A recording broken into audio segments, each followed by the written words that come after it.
Dear students, जैसे आप जानते हैं हमने पिछली कक्षा में ये पढ़ा था कि मेगा स्पोर का डेवलपमेंट कैसे होता है। आज हम ये पढ़ेंगे कि इस मेगा स्पोर से आगे जाकर के फीमेल गैमेटोफाइट यानी एम्ब्रियो सेक का निर्माण किस तरह से होता है।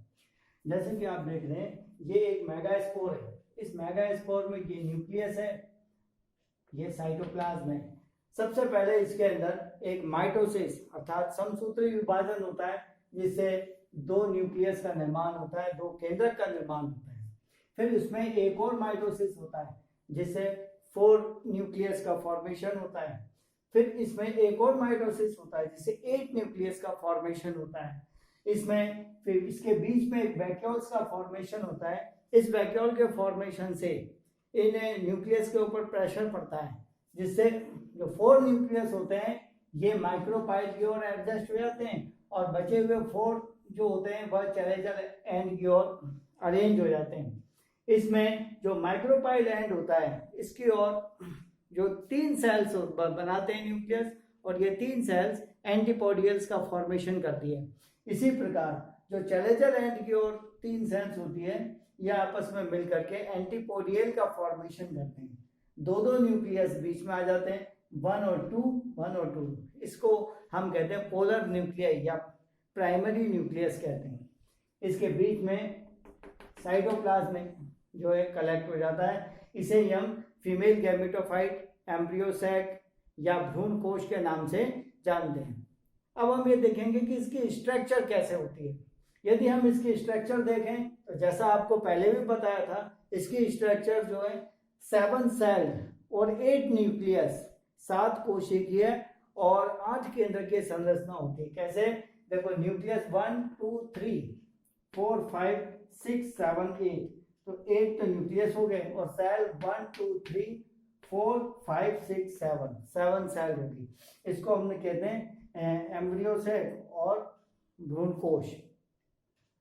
ये जो स्ट्रक्चर होती है इसको फीमेल गैमेटोफाइट भी कहते हैं। ये एक अंडाकार या ओवल शेप की स्ट्रक्चर होती है। ये न्यूसिलस या बीजांडकाय में धसी हुई होती है। ये 7 कोशिकीय एवं 8 केंद्र के 7 सेल्ड एंड 8 न्यूक्लियस स्ट्रक्चर होती है। इसमें 3 पार्ट्स में बटी हुई होती है। सबसे पहला एग एपेटस, सेकेंड है सेंट्रल सेल और थर्ड है एंटीपोडियल्स। फर्स्ट हम बात करते हैं एग एपेटस की। तो ये स्टूडेंट्स ये पूरा है, ये एग एपेटस कहलाता है। इस एग एपेटस में हम देखें तो 3 सेल्स होती है। ये कहाँ? माइक्रोपाइल एंड की ओर।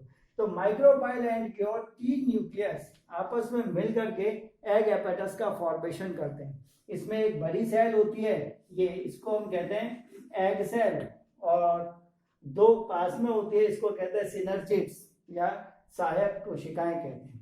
इस सिनर्जिड्स में आप ये फिंगर लाइक प्रोजेक्शन देख रहे हैं। इस फिंगर लाइक प्रोजेक्शन को हम फिलीफॉर्म एपेटस कहते हैं। ये फिलीफॉर्म एपेटस फर्टिलाइजेशन या निषेचन के समय पोलन ट्यूब को अट्रैक्ट करने का काम करता है, आकर्षित करने का काम करता है, ताकि फर्टिलाइजेशन या निषेचन आसानी से हो जाए। क्योंकि पोलन ट्यूब में मेल गैमेट होता है और मेल गैमेट जब तक इनसे फ्यूज नहीं करेगा फर्टिलाइजेशन नहीं होगा। तो इसलिए ये पोलन ट्यूब को अट्रैक्ट करने का काम करता है। कौन? Filiform apparatus. इसमें एक क्वेश्चन आता है कि what is the function of filiform apparatus. तो it is help in fertilisation.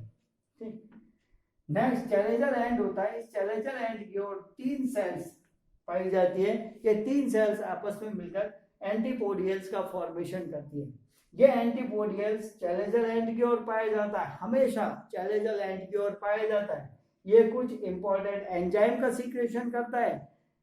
साथ में जब फर्टिलाइजेशन होता है तो इसकी सेल्स डीजनरेट हो जाती है, टूट जाती है, और टूट करके ये न्यूट्रिशन प्रोवाइड कराती है। इसके बीच में एक बड़ी सेल्स पाई जाती है जिसको हम कहते हैं central cell. Central cell is a very important cell और ये एक बड़े साइज की होती है। इसमें बीच में बड़ी बड़ी वैक्यूल्स पाई जाती हैं। इसके बीच में 2 न्यूक्लियस होते हैं जिसको पोलर न्यूक्लियाई कहा जाता है, ध्रुवीय केंद्र कहा जाता है। इसमें थोड़ा बहुत जीव द्रव्य या साइटोप्लाज्म होता है जो कि इसकी वॉल से ये पास कैंपन अरेंज होता है। इस सेंट्रल सेल की जो वाल होती है, ये वाल जो होती है ये पैक्टिनोसेलुलोज मीन्स पैक्टिन और सेल्यूलोज से मिलकर के बनी हुई होती है। इस सेंट्रल सेल के अंदर जो इनिशियल स्टेज के अंदर दो पोलर न्यूक्लियाई होते हैं, परंतु बाद में ये फ्यूज हो जाते हैं और फ्यूज होकर के एक डिप्लॉयड न्यूक्लियस का फॉर्मेशन करते हैं। इस डिप्लॉयड न्यूक्लियस को हम कहते हैं सेकेंडरी न्यूक्लियस। तो इनिशियल स्टेज के अंदर ये 7 सेल एंड 8 न्यूक्लियस स्ट्रक्चर होती है, but at the time of fertilisation और we can say double fertilisation the two polar nucleus are fused together to form diploid secondary nucleus। तो ये एक स्ट्रक्चर है फीमेल गैमेटोफाइट की, इसको नाम दिया सिनर्जिड्स भी इसको कहते हैं। ये इसको फीमेल गैमेटोफाइट को एम्ब्रियो सैक भी कहते हैं, भ्रूणपोष भी कहते हैं। लास्ट लेसन के अंदर कुछ आपके क्वेश्चंस थे, उस क्वेश्चंस के अंदर आपने ये समझने की कोशिश की थी या ये क्वेश्चन पूछा था कि जो पोलन ग्रेन होते हैं, पोलन ग्रेन तो एंथर में बनते हैं, पर एंथर में बनने के बाद में ये बाहर कैसे आते हैं, मीन्स डिहिसेंस ऑफ एंथर, एंथर का स्फुटन कैसे होता है, एंथर का डिहिसेंस कैसे होता है। तो इसके अंदर मैं आपको बता रहा हूँ, जो एंथर जो होती है ये आप सभी जानते हैं बटरफ्लाई शेप्ड स्ट्रक्चर होती है, जैसा कि आपने लास्ट लेसन में पढ़ा था। ये बटरफ्लाई शेप स्ट्रक्चर होती है। इसमें ये होती है माइक्रोस्पोरेंजियम। जब पोलन ग्रेन्स का फॉर्मेशन होता है मीन्स मैच्योर हो जाते हैं, तो ये जो माइक्रोस्पोरेंजियम होती है ये रप्चर हो जाती है, टूट जाती है, और ये पोलन ग्रेन्स जो होते हैं इस पूरे एंथर के अंदर फैल जाते हैं, पूरे एंथर में ये फैल गए। फैलने के बाद में स्टूडेंट्स यहाँ पे एक कमजोर सेल होती है जिसको कहते हैं स्टोमियम, स्टोमियम या ओस्ट कोशिका। ये कमजोर सेल से मिलकर के बनी हुई होती है।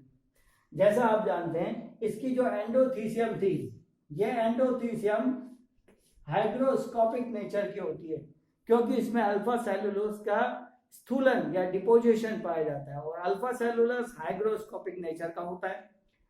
तो जैसे ओस की बूंद या जैसे भी इसको ह्यूमिडिटी यानी कि पानी मिलता है, ये अल्फा सेलुलोज उस पानी को एब्जॉर्ब करता है। एब्जॉर्ब करने के बाद में ये यहाँ से अंदर की ओर मुड़ने लगता है, एंथर वॉल जो होते हैं अंदर की ओर कर्व होने लगती है इस तरह से। जब ये अंदर की ओर कर्व करेगी तो यहाँ पर प्रेशर पड़ेगा, इस प्रेशर के कारण ये स्टोमियम की सेल्स जो है टूट जाती है, और टूट करके जो इसमें पोलन ग्रेन बने हुए होते हैं ये पोलन ग्रेन बाहर आ जाते हैं। तो इस तरह से पोलन ग्रेन बाहर आते हैं, ठीक है। इसको हम कहते हैं डिहिसेंस ऑफ एंथर, परागकोश का स्फुटन।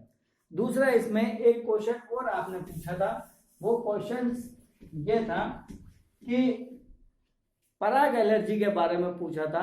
उस समय आप इसको ढंग से आप शायद समझ नहीं पाए थे कि पराग एलर्जी कैसे होती है। तो मैं आपको बताता हूँ, ये पोलन ग्रेन है, ठीक है। ये पोलन ग्रेन में ये होगी एक्साइन और ये होती है इंटाइन, एक्साइन और इंटाइन। मेल गैमेटोफाइट से एक स्पेसिफिक टाइप ऑफ प्रोटीन का फॉर्मेशन होता है।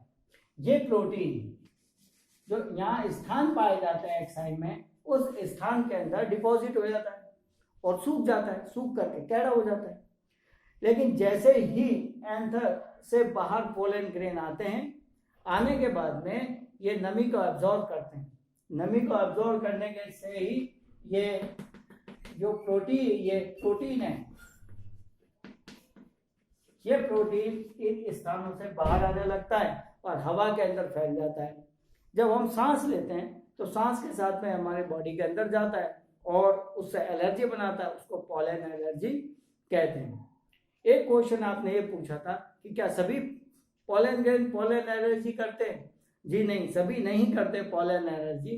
कुछ स्पेसिफिक प्लांट है जैसे सोरगम, जौ, चीनोपोडियम, पालक और पार्थेनियम, गाजर घास, इनके जो पॉलन ग्रेन होते हैं सबसे ज्यादा पॉलन एलर्जी बनाते हैं। इसको हम कहते हैं अस्थमा। और दूसरा एक फीवर और बताया था मैंने उस समय, हे फीवर इसके अंदर कहा जाता है। फिर एक चीज क्वेश्चन और आया था कि भाई पॉलन ग्रेन के बनने से और फर्टिलाइजेशन के बीच में कितने घंटे का समय लग जाता है, कितना समय लग जाता है? तो 2 से 25 घंटे का समय लगता है। तो इस तरह से स्टूडेंट्स आप अपना लेसन प्रिपेयर कीजिए। नेक्स्ट लेसन में मैं आपको ये बताऊंगा कि एम्ब्रियो का फॉर्मेशन कैसे होता है, means embryo genesis. Thank you.